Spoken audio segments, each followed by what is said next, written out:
Nishimiye kubana namwe kuri uyu munsi wa gatatu cyangwa se wa kane kuko natangiye ku cyumweru. Reka ndebe abantu twabanye kuva ku wa mbere no ku cyumweru kugeza uyu munsi batarasiba na rimwe. Wow, muniza amashitu yabahe. Hanyuma reka ndebe abantu baje uyu munsi gusa, indi minsi yose batabonetse. Abantu baje uyu munsi gusa, ntabwo tubakomera amashitu bakira. Ntabwo nasubiramo ibintu byose twize, ariko hari ikintu nzi ku barokore. Abarokore n'abanyamakuru beza. Nushaka ko inkuru ikwira ntuzayitware kuri radio biratinda, uzayibwira abarokore ihita ikwira. Rero uyu munsi tugiye kuganira ku ntego barangije kutubwira cyangwa se insanganyamatsiko ivuga ko Imana yonyine ariyo soko y'ibyishimo byacu bihoraho. Nagira ngo nifashishe inkuru iri mu gitabo cya Yohana ibice 4. Yohana ibice 4 umurongo wa 4.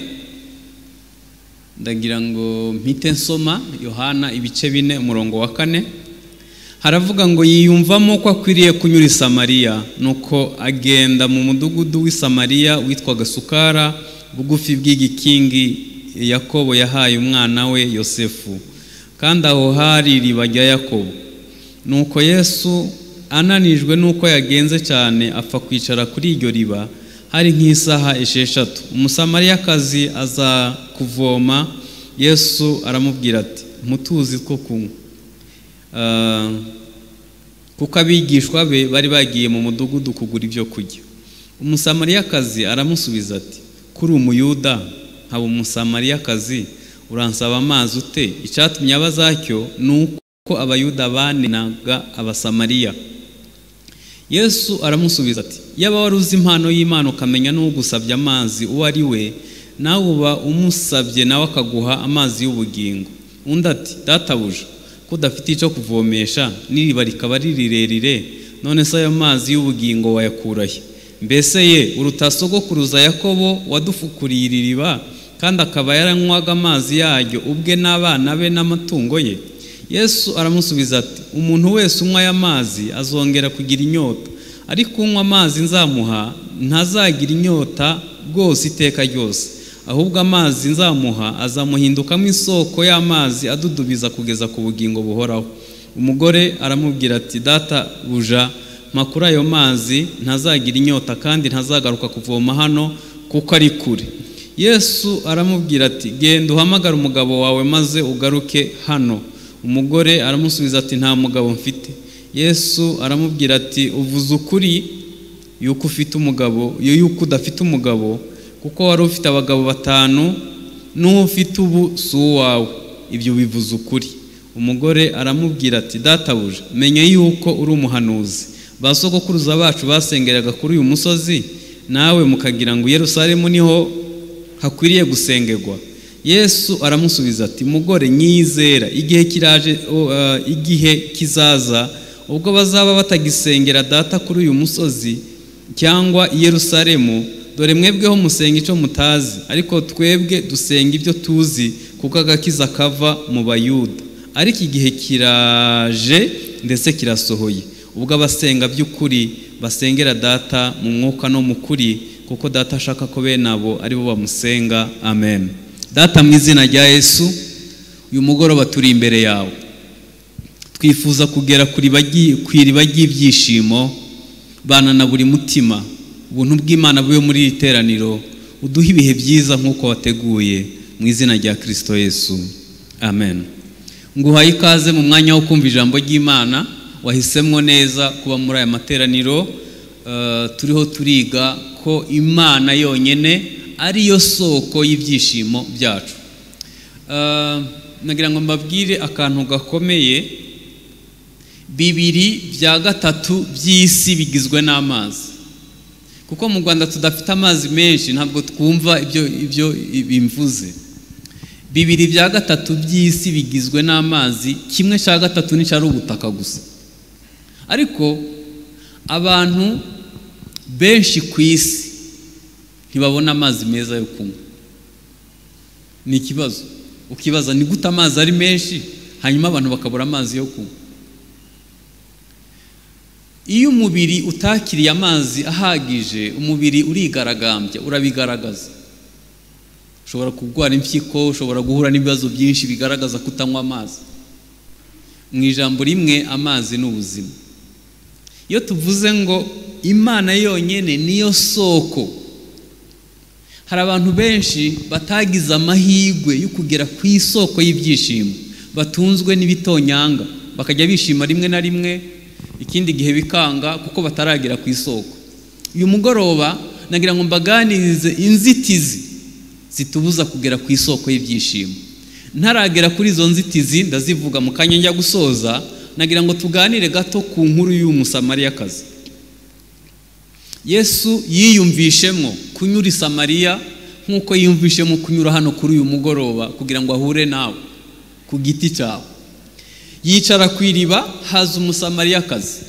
Muri iki kiganiro bakoze harimo inzitizi enye, ariko ndaza kuvuga izindi mu nyuma.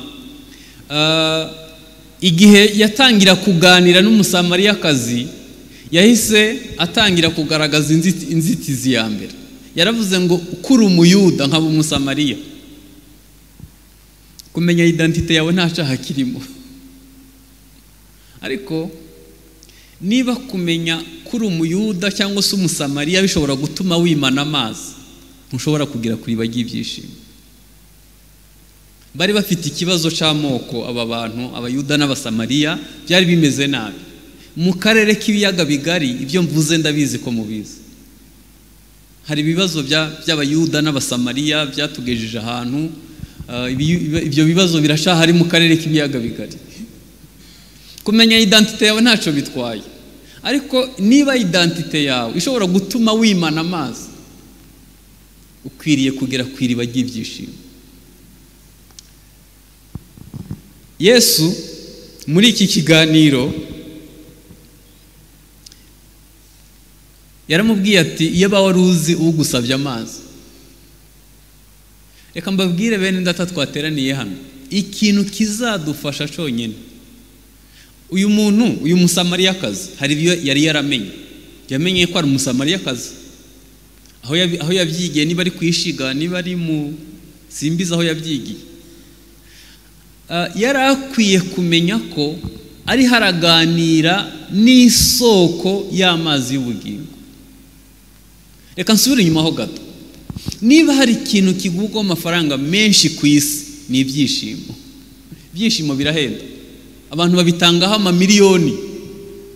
Umuntu akava hano akajya Dubai kwishimisha, cyangwa se akakishura amafaranga menshi mu gitaramo kugira ngo yishime. Ibyishimo birahenda. Uyu musamariyakazi yari akwiye kumenya gusha, yari akwiye kumenya andi makuru yamugeza ku iriba ry'ukuri, kuko iriba ryo kwa Yakobo ntabwo ryari ryaramumaze inyota. Yari akwiye kumenya andi makuru. Icampa Imana igakingura ubwenge bwawe ukagira andi makuru mashasha, ukamenya Yesu wenyene utanga ibyishimo byuzuye. Uzi inzitizi ya kabiri yavuze? Iya mbere n'ubuyuda n'ubusamariya. Inzitizi ya kabiri yaravuze ngo iriba ni rirerire. None se we ko yarivomagaho bigakunda? Yari n'umudamu, Yesu yari umugabo. Ni kubera iki yavuga ngo ntashobora kubona amazi?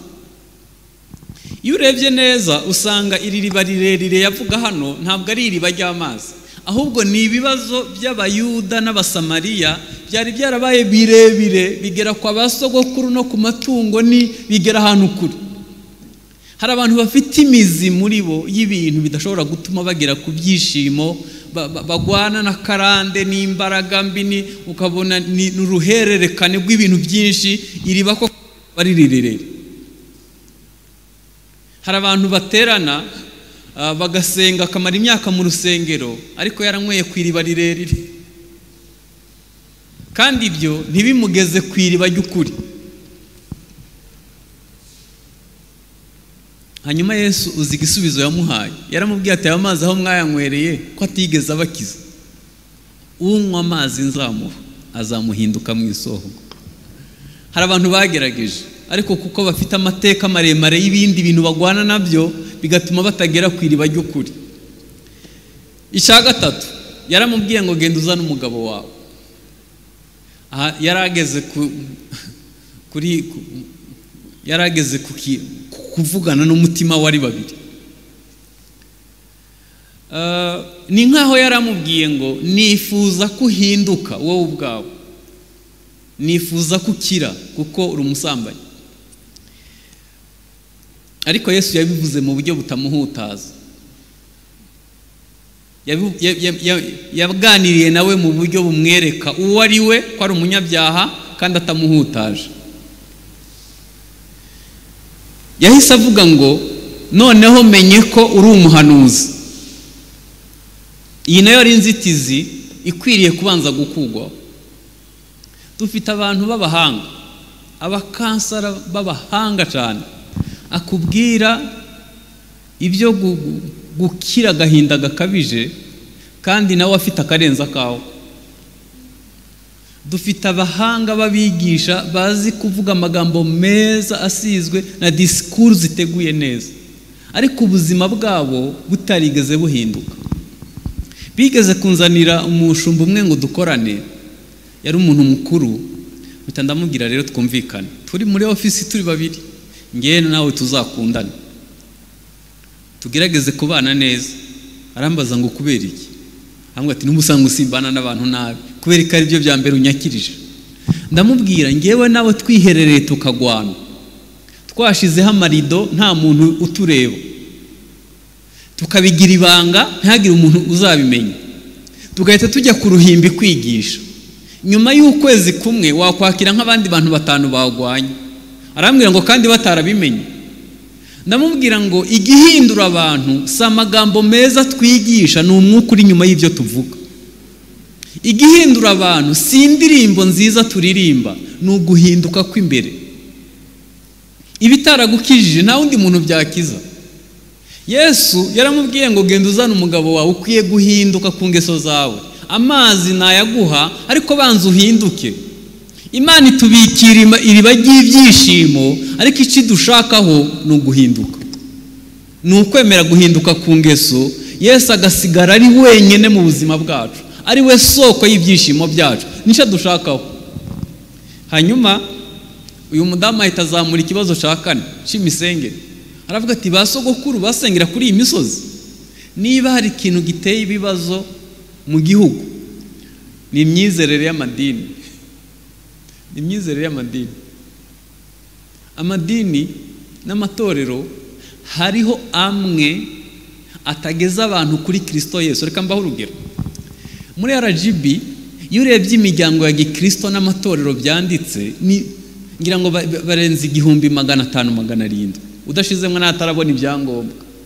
Nagira ngo mumfashe gutekereza, ni gute amadini n'amatorero bizamuka gutyo ibyaha ntibigabanuke muri sosiyete? Niba turitabaza riri ku gitereko cyayo, niba turi umunyu w'isi, niba tubereyeho guhindura abandi, ni gute amatorero avuka buri munsi ibyaha ntibigabanuke?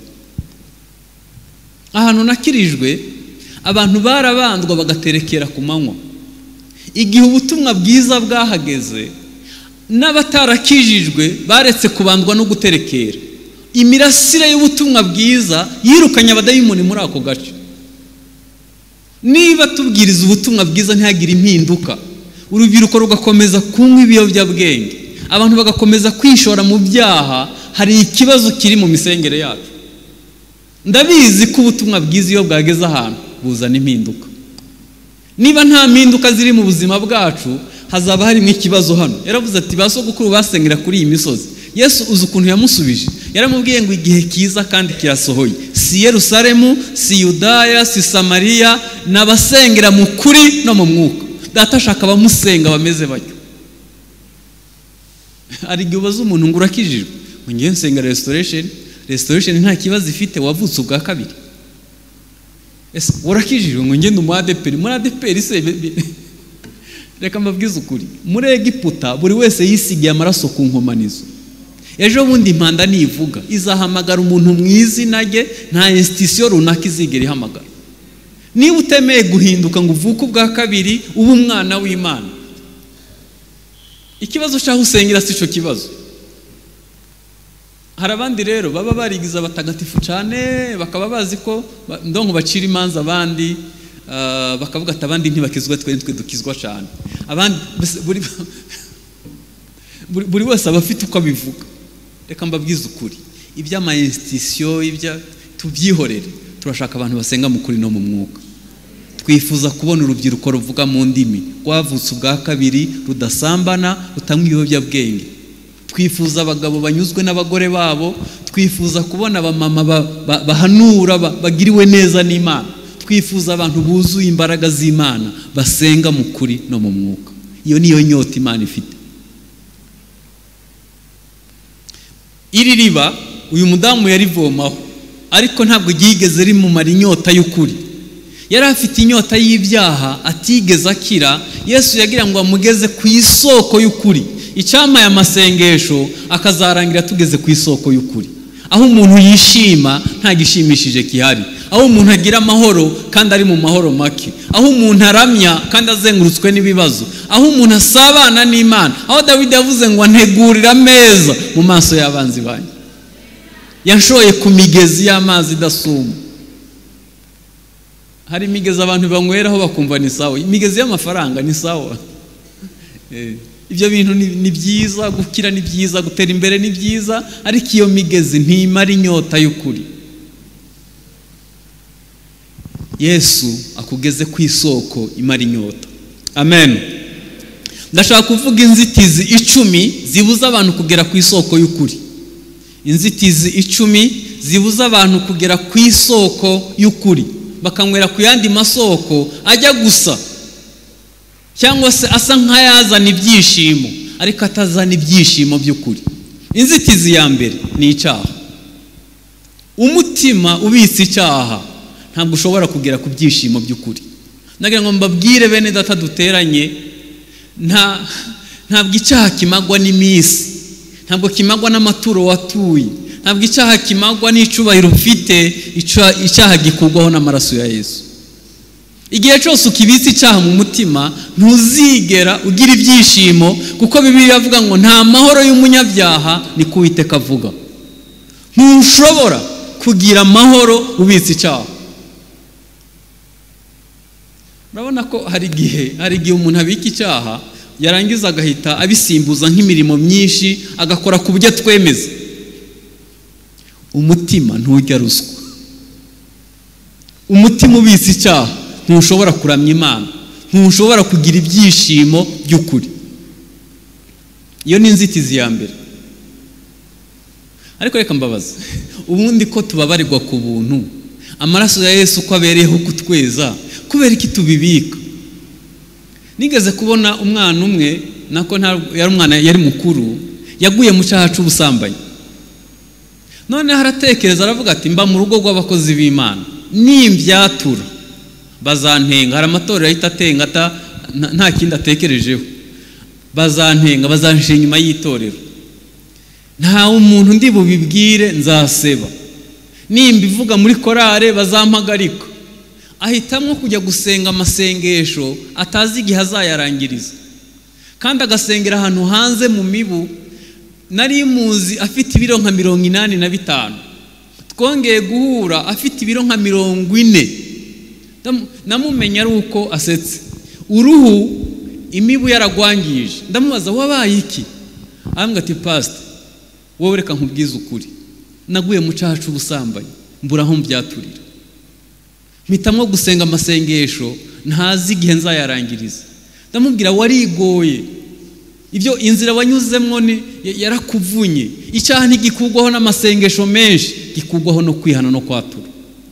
Hari abantu bagendana ibyaha mu mutima. Niba warakuyemo inda urabizi, niba wibura urabizi, niba usambana urabizi, niba wangana urabizi. N'iki Imana yashiriyeho abashumba. Sanga umukozi w'Imana wihane, wature, ubabarigwe, hanyuma ugenda ubohotse, wongere uramye Imana, ugere ku isoko y'ibyishimo. ntabwo icyaha gikugwaho n'amaturo menshi watuye, ntabwo gikugwaho n'indi mpamvu ariyo yose. Yesu yaje kugira ngo dukire icyaha cyo kwa Adamu. Inzitizi ya kabiri ni umutima utazirikana ibyiza.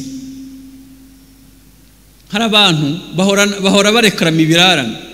Iyo Imana imukoreye ikintu ahita atangira kugaragaza ibibura, ntashimire Imana ibyo ikoze, agahora yereka Imana ibitagenda.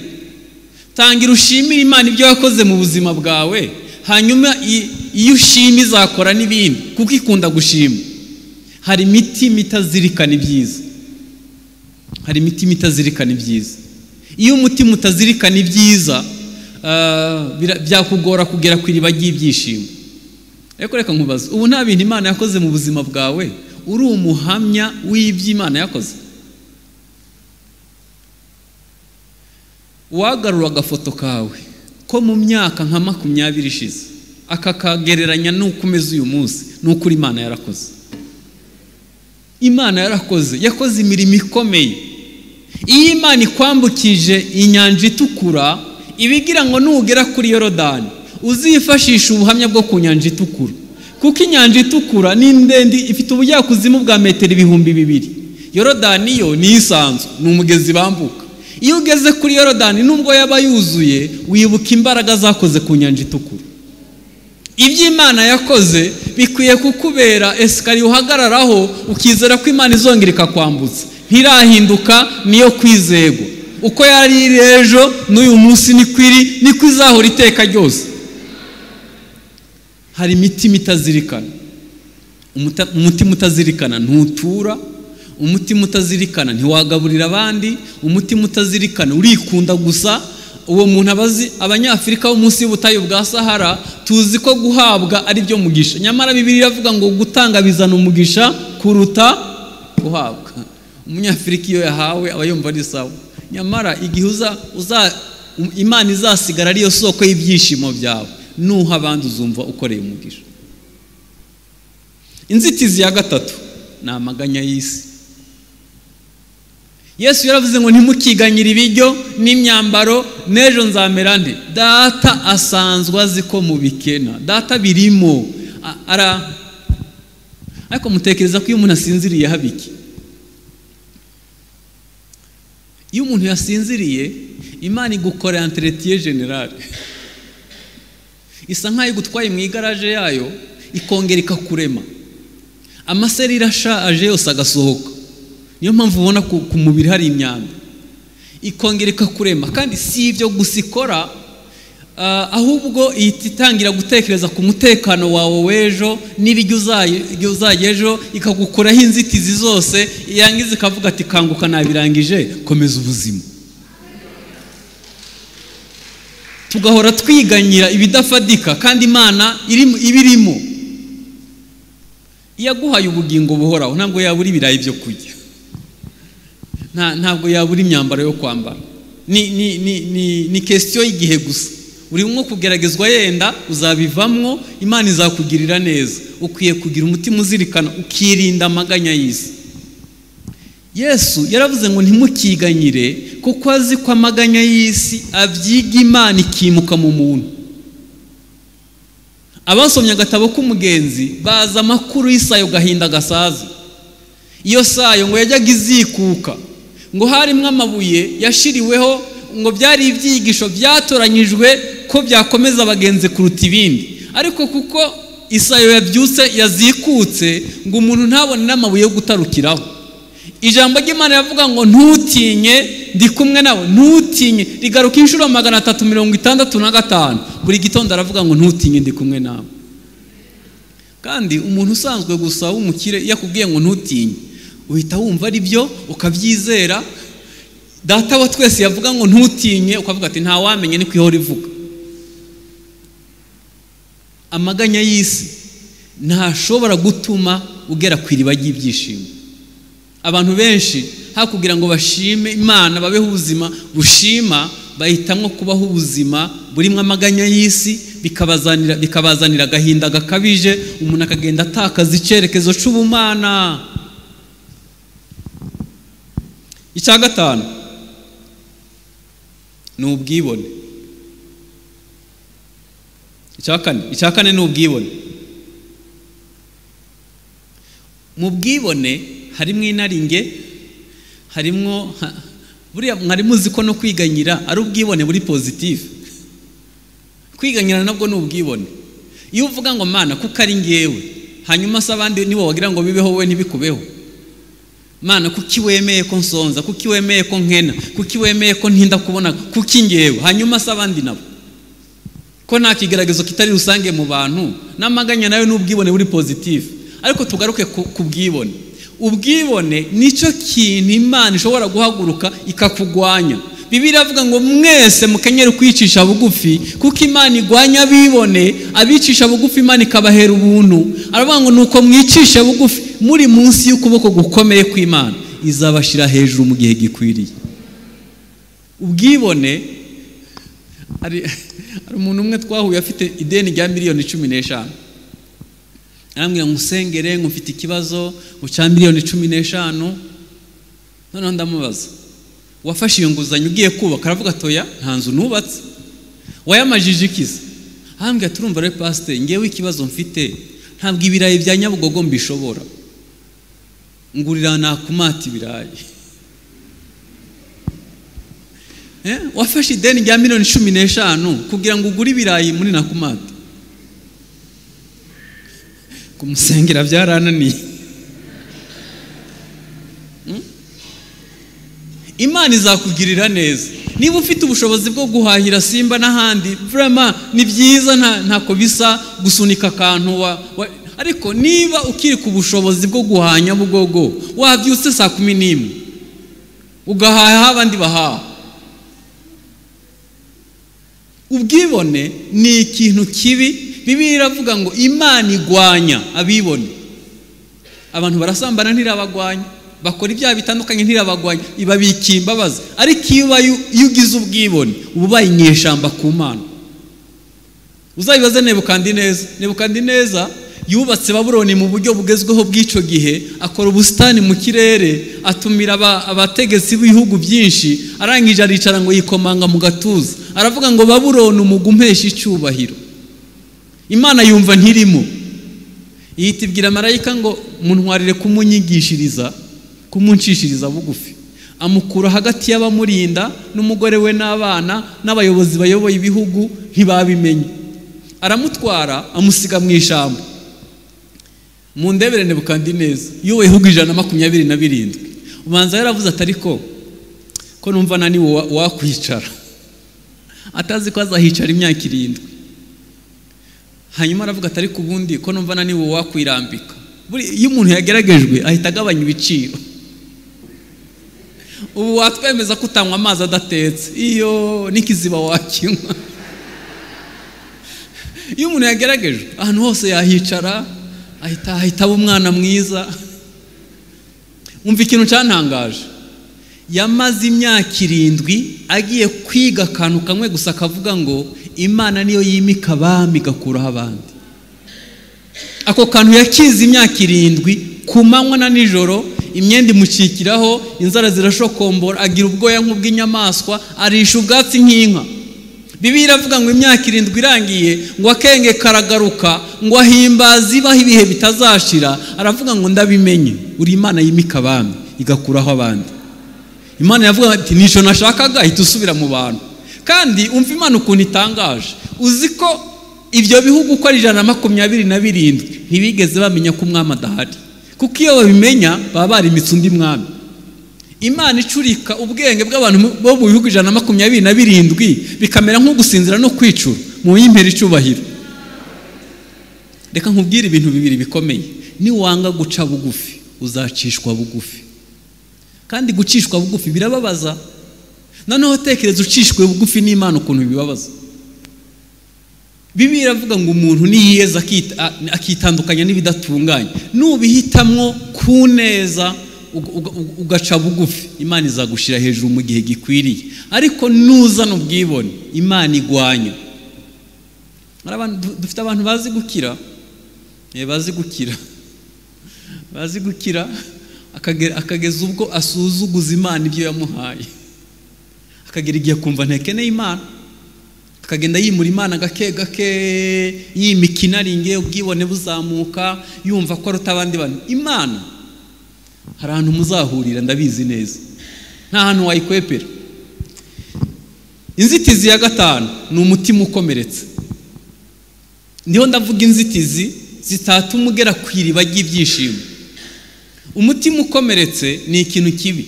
Murabizi ko dukomerekera ahantu hatatu: mu muryango, muri sosiyete no mu bidukikije. Niho dukomerekera. Abantu benshi bakomerekeye mu muryango ku kigero batikunda, bafite ingingo badakunda ku mibiri yabo kubera gukomerekera mu muryango. Uzandebere ukuntu abakobwa bagufi abenshi bambara inkweto ndende kubera igikomere cy'ubugufi, kandi nta na santimetero yiyongereyeho, ariko kubera gusa igikomere cy'ubugufi. Iyo bakubwiye ngo mu kanwa si heza, iyo usetse ugira ngo ukaburangije, ntawe uzigira abona mu kanwa hawe. Kandi bakubwiye ngo ni heza nabo uraseka n'ibidasekeje. Abantu benshi bagendana ibikomere, abantu benshi bariyanga kubera amagambo babwiwe n'ababa bafiteho ubushobozi: mwarimu, umubyeyi wawe cyangwa pasiteri wawe. Abantu benshi bagendana ibikomere. Murabizi ko umwana yumvira ahantu hatatu: mu kanwa, kwituma no gukinisha igitsina. Umwana iyo yonka icyo gihe ajya n'intoke, iyo umukubitiye intoke utamuteguje ngo umutegure mu mutwe, kuko iyo umwana ari mu nda yumva kuruta iyo ari hanze. Niba yumva ari mu nda ntabwo ananirwa kumva ari hanze. Iyo umukubitiye intoke mu mutwe bimusigamwo vide, ubu umukomerekeje. Akajya kuri etape ya kabiri yo kwituma, yagiye kuri po aba yumva arimo kuvumbura, aho abishakiye hose ahita birekura. Niwo munezero uri hejuru. Iyo umukubitiye kwituma utabanje kumusobanurira ngo umufashe neza, nabwo biramukomeretsa. Akajya kuri etape ya gatatu yo gukinisha igitsina, hagati y'imyaka 3 n'5 nibwo karagiteri yiforoma, nibwo bigena uwazaba we. Icyo gihe abana benshi barahakomerekera. Reka mbabwire ukuntu bizakugiraho ingaruka ushaje, kandi warakomeretse mu bwana. Umuntu yasimbutse etape yo kujya intoki, uzamumenya agiye kwiyarurira, apakira ikirunga, ukagira ngo isosi ikagenda imeneka ku nkweto. Ukibaza, uyu muntu nibwo bwa mbere abonye ibiryo? Niwe arajya ahubwo afite ikirarane cy'inzara. Ibiryo bikamukoza isoni mu bantu, niyihangane kubera ko nyene hari ahantu yasigaye. Ni mukuru ariko hari ahantu hakomeretse.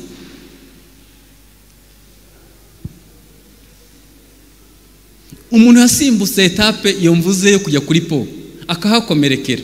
Iyo agiye mu bwiherero ugira ngo yagiye gukora umushinga ubyara inyungu, murategereza ntagaruka, ukibaza habaye iki? Nyene nibyo bimunezeza, niwo munezero we. Umuntu yasimbutse etape yo gukinisha igitsina, acagiye umwana abaza utubazo twinshi, ukibaza uwamutumye, azajya abajena ahantu hose, ari ababaza ibintu bidasobanutse, ashaka kwigaragaza ngo abereke ko ahari. Nubwo wagira umugore mwiza asa na marayika, uzageragezwa no kumuca inyuma, kuko hari ahantu wasigaye.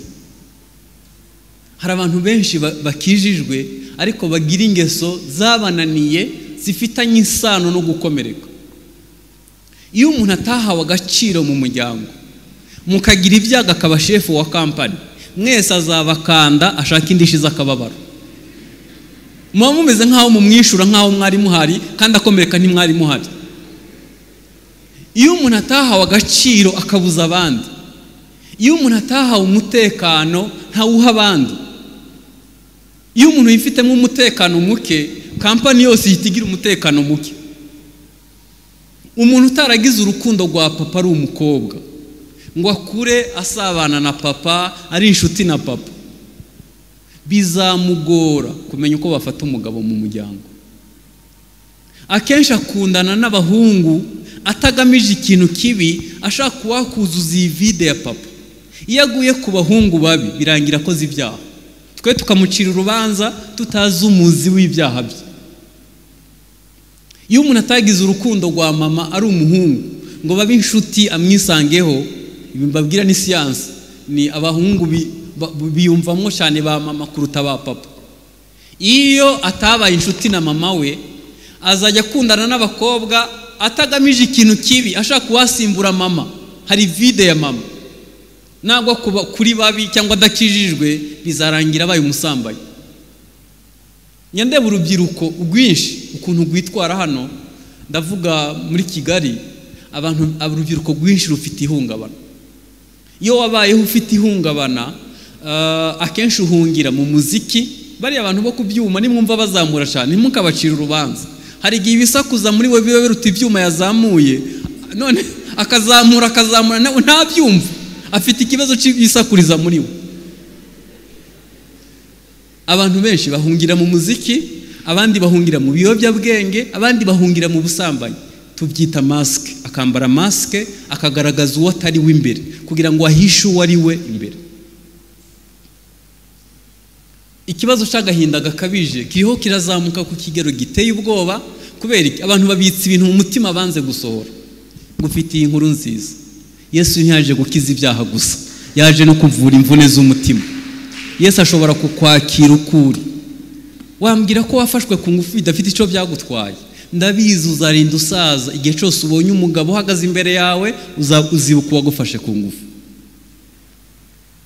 Tekereza gushaka umugabo uzi ko ushatse umuntu uzaruhukiraho ukishima, ugahita ushaka umugabo useka ari uko yibagiwe. Kandi wewe wamushatse umushakamwo papa na musaza wawe na mubyara wawe mukina, wamushakamwo byose. Uhita ushaka umugabo w'umunyafrika. Umugabo w'umunyafrika umutegurira ibiryo bya mu gitondo n'imyenda yo kwambara, ukamushyira n'amazi muri dushe, ntakubwire ngo urakoze. Hanyuma ukamubwira ati sheri wambaye neza ngo n'amazi, akabivuga yiruka. Abagabo iyo turambagiza dushobora kubona umwanya wose. Hanyuma abagore rero ba nyiramama baba bazi ngo ubwo ampamagara inshuro 20 ningerayo azajya mpeka mu mugongo. Uzumigo. Iyo tubagejejeyo tuba tugeze ku ntego, tuhita tujya gushaka ibindi, nta mwanya twongera kubona. Uzi gushaka umugore w'umunyamahane uvugira muri saro no mu cyumba no muri koridoro no mu gikoni, ubera hose icyarimwe kubera amahane menshi. Ntushobora kugera ku byishimo byuzuye ufite umutima ukomeretse, ntibishoboka. Ndabizi neza ko abantu benshi bagendana imitima ikomeretse, ariko kubera umuco wacu ntutwemera kuvugisha ukuri. Umuntu agwisha ko kwanga ukamuhisha kubizi, umurenzaho wera ibijumba, imfura ishenjagira ishira. Beneda, ndashimira Kristo Yesu yemeye kutwakira uko turi, akakira n'imvune zo mu mitima yacu. Ushobora gutanga ikamba mu cyimbo cy'ivu, ushobora gutanga ibyishimo mu cyimbo cy'umutima wihebye. Abatuzaniye ubutumwa bwiza batubwiye agakiza gakiza ibyaha gusa, nyamara agakiza kuzuye gakiza ibyaha, gakiza indwara, gakiza ibikomere, kakadukiza n'imivumo n'akarande. Umuntu akabaho abohotse yishimye ari icyaremwe gisha. Imitima myinshi irakomeretse. Hanyuma rero ikindi kibazo gikomeye, hari kuvuga ati nimbivuga bazabivuga. Ninde muntu nzabwira ibiri mu mutima wanjye? Umuntu akagendana ibintu bitavuwe, ibintu bimuremereye, kandi gikomere kitavuwe gihinduka ingwara. Hari umuntu umwe twabanaga hano, nabaga muri famiye, twaryamye ari muzima ameze neza. Mu gitondo dusanga imisatsi yose yabaye imvi, nta gasatsi k'umukara afite. Kubera iki? Stress. Yari afite agahinda gakabije, yari afite umubabaro uremereye, hanyuma biranga. Umubabaro utavuwe uzagaruka ari imvi, uzagaruka ari diabete, uzagaruka ari igifu, uzagaruka ari ukwibagirwa, uzagaruka ari impyiko, uzagaruka ari kubura ibitotsi. Umubabaro kandi wahindutse ingwara, ubukuganisha ku rupfu. Hanyuma umuco wacu ukatubwira ati ni kirazira kubivuga, kirazira. Ngewe nahitamwo kubisohora, umutima wanyu ugakira. Reka mbabwize ukuri, nta muntu n'umwe ku isi adakeneye urutugu aririraho, nta n'umwe. Na pasiteri akeneye pasiteri we, nta muntu n'umwe udakeneye haruhukira. Hanyuma inzitizi ya gatandatu ni ukutamenya icyo ijambo ry'Imana rivuga ku bibazo byacu. Iyo utazi icyo ijambo ry'Imana rivuga ku buzima bwawe, ntabwo ushobora kugera ku byishimo byuzuye. kutamenya icyo ijambo ry'Imana rivuga. Yesu yaravuze ngo muzamenya ukuri kandi ukuri kuzabaha umudendezo. Ukuri kurakiza. Umuntu agira ububiko butatu: ibyo azi biri ukuri, ibyo ashidikanya n'ibinyoma. Ukuri kuva mu ijambo ry'Imana kukava n'ibyo wabwiwe nyene biri ukuri. Biya bitera ikibazo iyo utangiye kuvanga ububiko. Ibiri ukuri ukabishidikanya cyangwa se ibiri ukuri ukabyita ikinyoma. Ukajya ubaho wumva n'Imana utayifitiye icizere neza kubera ntuzi icyo ijambo ry'Imana rivuga. Imana yabwiye Yosuwa muri recommandation yamuhaye, yaramubwiye ngo ibiri mu gitabo cy'amategeko ujye ubihoramwo ku manywa na nijoro, nibwo ibyawe bizagenda neza ukagira amahirwe. Ijambo ry'Imana rikwiye kuba umuyobozi w'ubuzima bwacu. Nta na kimwe kitanditse. Nuko abanyafrika ushaka kubahisha nyine urandika. Sinzi wenda nk'uwabikina nko filime wenda twabireba, ariko ijambo ry'Imana ribe muri mwe rigwiriye rifite ubwenge bwose. Kutamenya ijambo ry'Imana rivuga ku buzima bwawe ntuzagera ku byishimo byuzuye. Satani azajya kubesha ibintu bitari ukuri, kandi Satani habera umuriganya ntavuga ibinyoma 100%, akubwira 95 y'ukuri akagushiramwe uburozi bwa 5 kandi bukazakuzengereza. Byanditswe ngo ikororere hasi izakurindisha abamarayika, ntuzakubita ikirenge kwibuye. Niko byanditse, ariko abibwiwe nande? Na Satani. Urashonje, hindura ibuye rihinduka umugati. Satani azana ibintu bijya gusa n'ukuri, ni nako yabigenje mu ngobyi ya Edeni. Dukwiye kwirinda tukamenya ukuri kw'ijambo ry'Imana. Inzitizi ya 7 ni ugukunda isi. Paulo yaravuze ngo isi nyireba ibambye nayo ikambona mbambye. Kimwe mu bintu Imana yica mu murokore ni ugukunda isi. Abanyegiputa bavuye muri Egiputa batsinda mu butayu. Hari ubwo umuntu ava muri Egiputa imyifurize y'amadegede na tungurusumu n'inyama, kandi babijyaga bakubiswe ariko bakomeza kubyifuza baravuye muri Egiputa. Hari igihe umuntu, reka mbabwire, kugenda mu nyanja uri mu bwato ni umunyenga, ariko iyo amazi aje mu bwato burarohama. Kugenda mu isi ukijijwe ntako bisa, ariko iyi isi iri mu murokore ashobora gupfa, ubugingo bushobora gupfa. Dukwiye kumenya ko dukwiye kwirinda isi.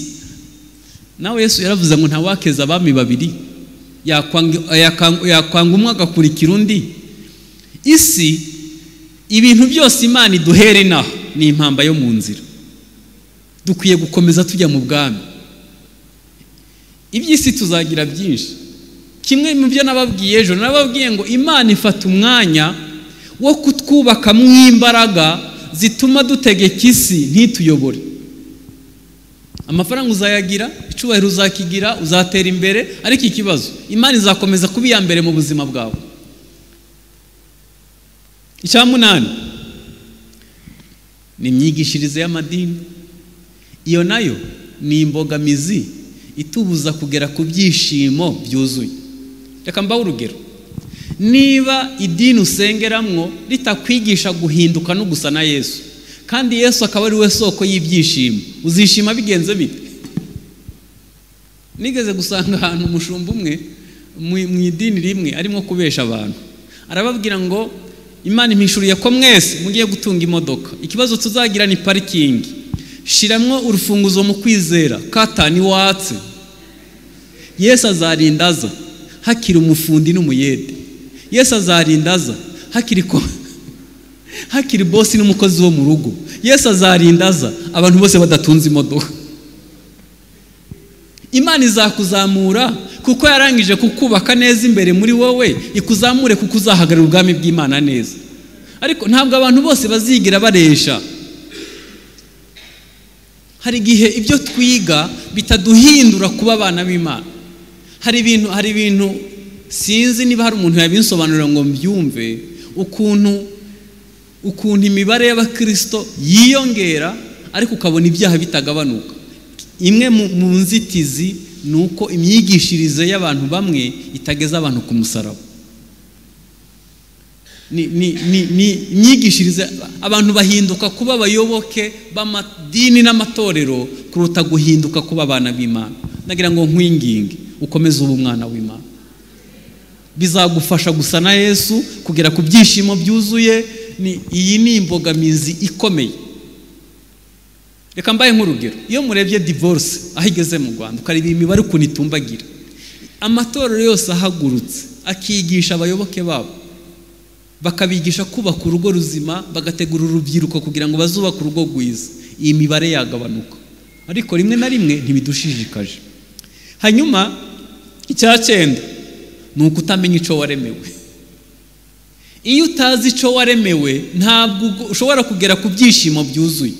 Nakunze kugaruka ku bibazo bivuga ngo ndinde, naremewe iki, impano yanjye niyi, nuhe muhamagaro mfite mu buzima bwanjye. Iyo utazi icyo waremewe urahuzagurika. Ariko iyo uzi ngo, reka mbabwire, kera nakundaga kurama, kandi koko kurama ni ingororano Imana iha abakiranutsi. Ariko natangajwe n'ukuntu Yesu yapfuye kuri 33 agapfa avuze ngo ibyo gucungura abantu ndabirangije, ushaka wese naza. Muzi nahise mpindura isengesho, nabwiye Imana, Mana uzampe gupfa ndi empty, ibintu byose wanshizemwo byose mbirangije kubikora, uzancure nta amahoro. Kurama ni byiza, ariko ukarama ukora icyo waremewe, cyangwa ukagenda mbere ariko ukabukoza icyo waremewe. Icyo Imana yagutumye gukora urangije kugikora, wasobanukiwe uriwe. Ntabwo wareba filime amasaha 4 ngo unanirwe gusenga iminota 30 uzi icyo waremewe.